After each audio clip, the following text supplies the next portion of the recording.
Ever stop to think about what's really driving global markets, those hidden forces? Or how sometimes industries you barely consider, well, they can show some really incredible growth. Hmm.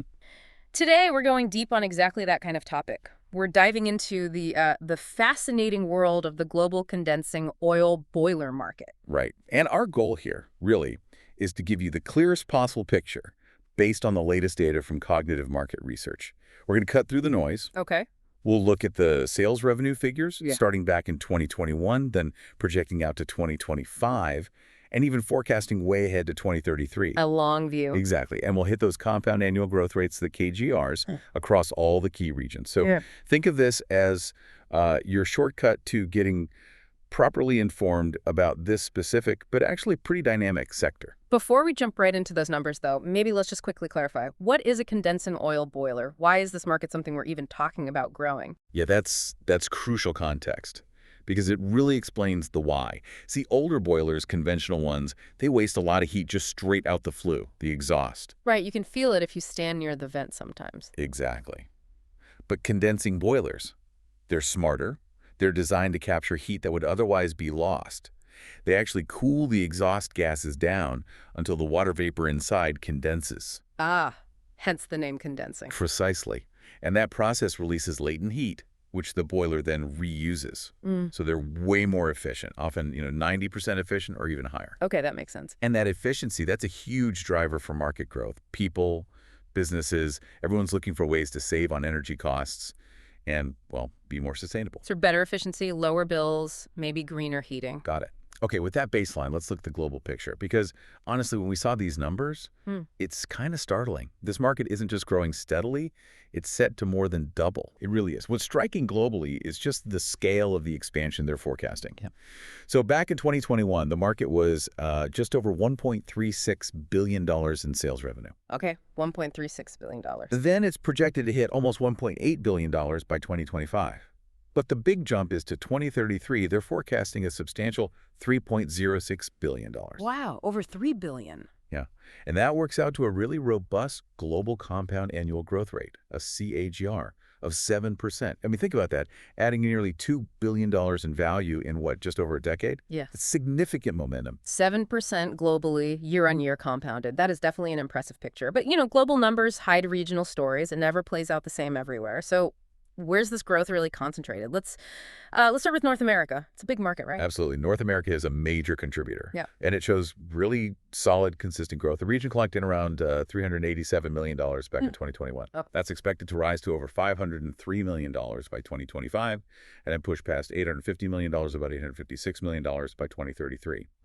So the CAGR there is just a touch under 7%. 6.857% to be precise. Still very healthy growth, but North America isn't monolithic. Are there any surprises within the region? Specific countries maybe moving faster or slower? Yeah, and this is where it gets quite interesting, actually.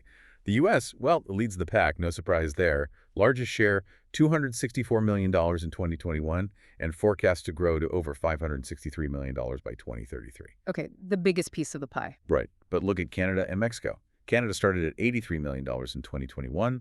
It's projected to hit almost $197 million by 2033. That's a CAGR of about 7.45%. So growing faster than the U.S. average for the region. Exactly. And Mexico, even more so. It starts smaller, only about $39.4 million in 2021, but it's projected to hit nearly $96 million by 2033. That gives it the highest CAGR in North America, 7.72%. Huh. That is interesting. Any immediate thoughts on why Canada and especially Mexico might be outpacing the U.S. in this specific market? That kind of goes against the usual grain sometimes. It does raise a question. Now, the source data doesn't spell out the exact why for this market specifically, but if you think more broadly, it could be a few things. Maybe the U.S. boiler market is just more, well, mature. Replacement cycles are steadier. Less room for explosive growth, maybe? Perhaps, whereas in Canada and Mexico, you might have less market saturation overall. Or maybe there are more aggressive government programs pushing for these high-efficiency boilers in new buildings, or possibly just a faster replacement rate of older, less efficient systems. It could be where the upgrade potential is greatest right now. That makes intuitive sense. Different stages of market development. Okay, fascinating stuff in North America. Now let's hop across the pond to Europe. Always a key region for heating tech. What are the numbers telling us there? Europe is, yeah, definitely a powerhouse here. It was already generating over $527 million back in 2021. Bigger than North America, then. Bigger start, yeah. It's expected to climb to nearly $675 million by 2025 and then reach just over $1.1 billion by 2033. See, KGR is a bit lower than North America's, around 6.38%, but still very respectable. It's a mature market for sure, but like you said, far from stagnant. Okay, $1.1 billion by 2033. And within that mature market, are there specific countries that are, still showing real dynamism or any unexpected growth spots? Definitely. So the UK and Germany, they're almost neck and neck. Both started around $105 million in 2021, Right. and both are projected to land around $210 million by 2033. Their KGRs are super close too, just under 6%. Yeah. France is also a significant player, expected to reach about $134 million by 2033. Standard big economies doing well. Pretty much, but then you look at Spain. It started smaller, $49 million in 2021, but it's forecast to hit $118 million by 2033. That's a KGR of almost 7.7%. Wow. Okay, so Spain's showing that faster growth pattern again, like Mexico. Exactly. And maybe even more compelling is the rest of Europe category, all those other countries lumped together. Their collective CAGR is projected at a really impressive 9.18%. 9%. Yeah. Growing from about $28 million in 2021 to over $82 million by 2033. It suggests, maybe rapid adoption is happening in some of the smaller European economies. Could be new regulations kicking in or just catching up on efficiency upgrades. That rest of Europe figure is definitely one to watch. Suggests the trend is broadening out. Okay, so we've covered North America, Europe. Let's pivot now to Asia Pacific. The data really points here as the engine room for growth in this market, right? The strongest pulse. You absolutely nailed it. Asia Pacific is where the acceleration is just undeniable. It posted nearly $248 million back in 2021. Okay. Expected to grow to over $339 million by 2025, and then the big leap again, surging to over $634 million by 2033. And this region, well, it boasts the highest regional CAGR globally. We're talking 8.15%. Over 8%. That is some serious growth. Can we zoom in a bit? Which countries are really lighting the fire there? For sure. China is the regional leader in terms of overall size. It started at about $86 million in 2021, and it's projected to shoot up to over $244 million by 2033. That's a CAGR of just over 9%. 9% in China. Huge. But hold on, because India actually has the highest KGIGR within the region and one of the highest globally, really. It's projected at 9.2%. Wow. Yeah, growing from about $27 million in 2021 to over $76 million by 2033. Japan also shows strong, steady performance, growing from $47.5 million to over $107 million, with a CAGR around 7%. So what's behind that exceptional growth in China and especially India? Is it just economic expansion? That's part of it, for sure. Sure. But it's also about, specific dynamics. In China, think about the sheer scale of urbanization, all those new buildings needing heating systems. And in India, you've got a rapidly growing middle class, and they're increasingly looking to upgrade their homes, including moving to more modern, efficient heating. That really fuels that exceptional KGR we're seeing. Right. Specific national context driving that huge regional number. It's clear this isn't just a Western trend. Let's just quickly touch on the other emerging regions too. South America, Middle East, Africa. Are they showing similar promise? They are, yeah. Even though they start from smaller bases, the growth is consistent and definitely promising. It shows how widespread this is. Take South America, the overall projected CAGR is 7.65%, growing from roughly $90 million in 2021 to over $217 million by 2033. Solid. And within that, Brazil really stands out. Its KGR is projected at over 8%, 8.19%. Then you have the Middle East, also showing robust growth. Overall KGR of about 7.46%, going from $76 million to over $180 million by 2033. And Saudi Arabia leads there with an 8.44% CAGR. So strong growth leaders there too. Exactly. And finally, Africa. Starts the smallest, around $34 million in 2021, but it's still projected to more than double, hitting over $70 million by 2033 with a CAGR of 5.73%. Yeah. So yeah, the numbers really underline that this push for efficiency for modern heating, it's truly a global phenomenon. Okay, so we've looked at the regions. The numbers are impressive across the board, really. If we just pull back for a second, what does it all mean? What are the big underlying reasons? What's really driving this consistent, strong growth we've just walked through? Well, the research really points to three core drivers that are all kind of interconnected. First, there's the technology itself. The boilers are just getting better. Okay, continuous improvement. Right. Advancements in things like heat exchanger design, smarter controls, maybe even predictive maintenance. Yeah. They make these boilers more efficient, yes, but also more reliable, easier to use, easier to integrate into smart home systems. Makes sense. Second, you've got the big push globally for energy efficiency. Government setting targets, regulations getting stricter. That creates a market pull for technologies like condensing boilers that meet those goals. So policy is a factor. Definitely. And third, there's just this rising global demand from consumers and businesses for more sustainable heating solutions. People are more aware of environmental impact, more conscious of energy costs. Right. So they're actively seeking out these more efficient options. So it's tech push, policy pull, and shifting consumer demand all working together. Exactly. It's that combination. It really shows how those big macro trends we hear about sustainability, energy transition, translate directly into, well, tangible growth in a very specific market like this one. That's a really clear connection. So the big takeaway then is this isn't some niche market fading away. The global condensing oil boiler market is actually seeing significant widespread growth. Hmm. And it's driven by these really powerful ongoing trends in technology, policy, and consumer behavior. Mm. Understanding these specifics, well, it gives you a much sharper perspective on the whole energy and heating landscape, doesn't it? It really does. And, it leaves you with a pretty important question to mull over, something to think about after listening to all this data. As the world keeps shifting pretty rapidly now towards all sorts of different energy solutions, towards cleaner tech, how will these specific growth trends we've just seen for condensing oil boilers, how will they influence the bigger energy picture? Or, how will they be influenced by it, by new regulations, by the rise of other heating technologies in the next 10 years or so? It's that interplay, between this market, wider energy shifts, and policy. It's going to be really fascinating to watch. Welcome to the Deep Dive. Today, we're zeroing in on a specific bit of heating tech that's quietly changing the condensing oil boiler market. Our sources really give us a detailed look at what's shaping this whole space right now. Absolutely. And our goal here really is to, cut through the complexity and pull out the most important insights from the material you've gathered. We'll be unpacking the main things driving the market, looking at the innovations, and also, importantly, the challenges that are still there. The idea is for you to get a solid handle on how this tech affects things like energy costs and the environment. Exactly. Consider this your quick guide to a key part of the energy landscape. And yeah, there's some surprising things in here, maybe a few aha moments about home heating. Okay, so let's just jump right in. If you're looking at heating options, what's really pushing the demand for these condensing oil boilers? What's the main driver? Well, the sources make it pretty clear. The biggest thing, hands down, is the drive for bin energy efficiency. Older boilers, they lose a lot of heat straight up the chimney. Condensing boilers are smart. They capture that waste heat.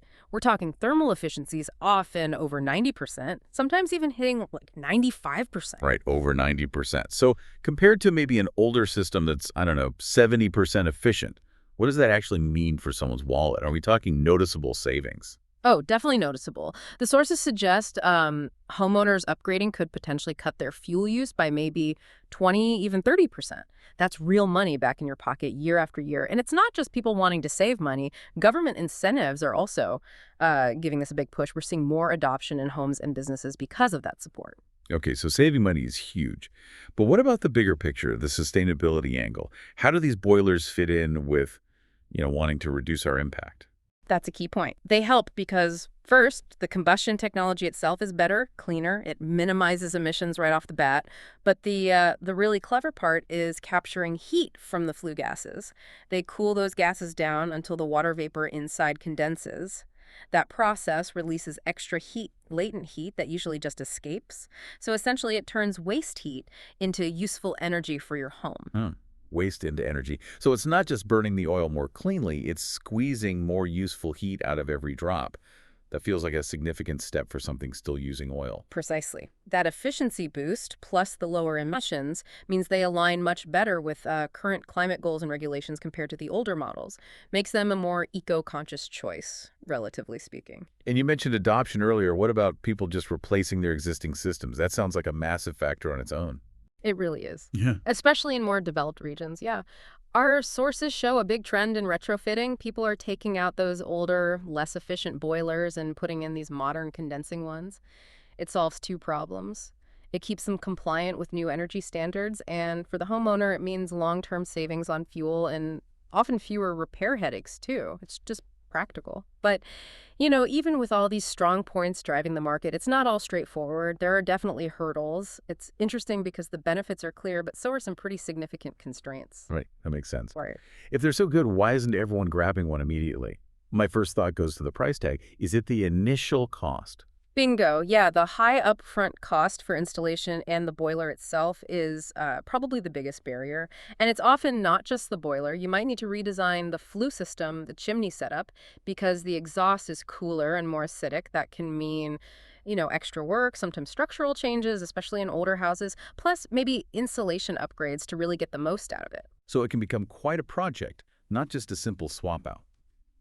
Yeah. And yeah, that upfront investment, even if you know you'll save money later, that can be tough for people to swallow. You're weighing today's cost against future benefits. Exactly. And then there's the other elephant in the room, oil price volatility. Since they run on heating oil, big swings in global oil prices mean your heating costs can be unpredictable, makes budgeting a bit tricky sometimes. And in some rural areas, you might even have issues with reliable supply, adding another layer of uncertainty. Yeah, that's the fundamental challenge with relying on fossil fuels, isn't it? Even with a super efficient system, you're still tied to that fluctuating commodity price. It is a challenge, and we'll talk about how hybrid systems try to tackle that in a minute. But one more constraint, especially in emerging markets, is simply awareness or lack thereof.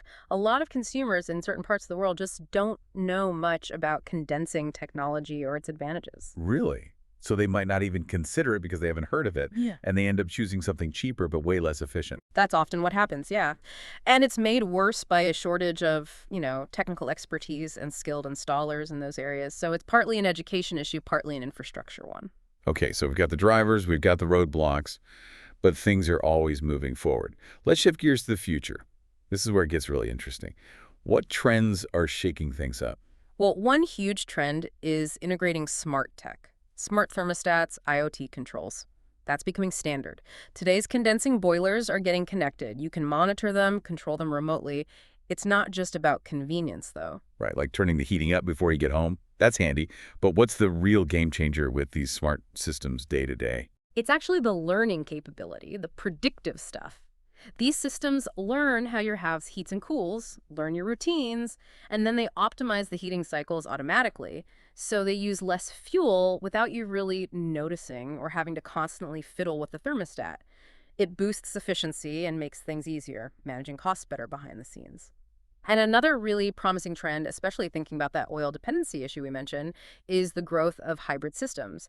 These basically pair an oil boiler with a renewable source, like solar thermal panels or maybe an air source heat pump. Oh, interesting. So you keep the oil boiler for backup or heavy lifting, but renewables do some of the work. What's the main benefit there for the homeowner? Exactly. The big advantages are, first, you cut down your fossil fuel use significantly, smaller carbon footprint. And second, you get flexibility.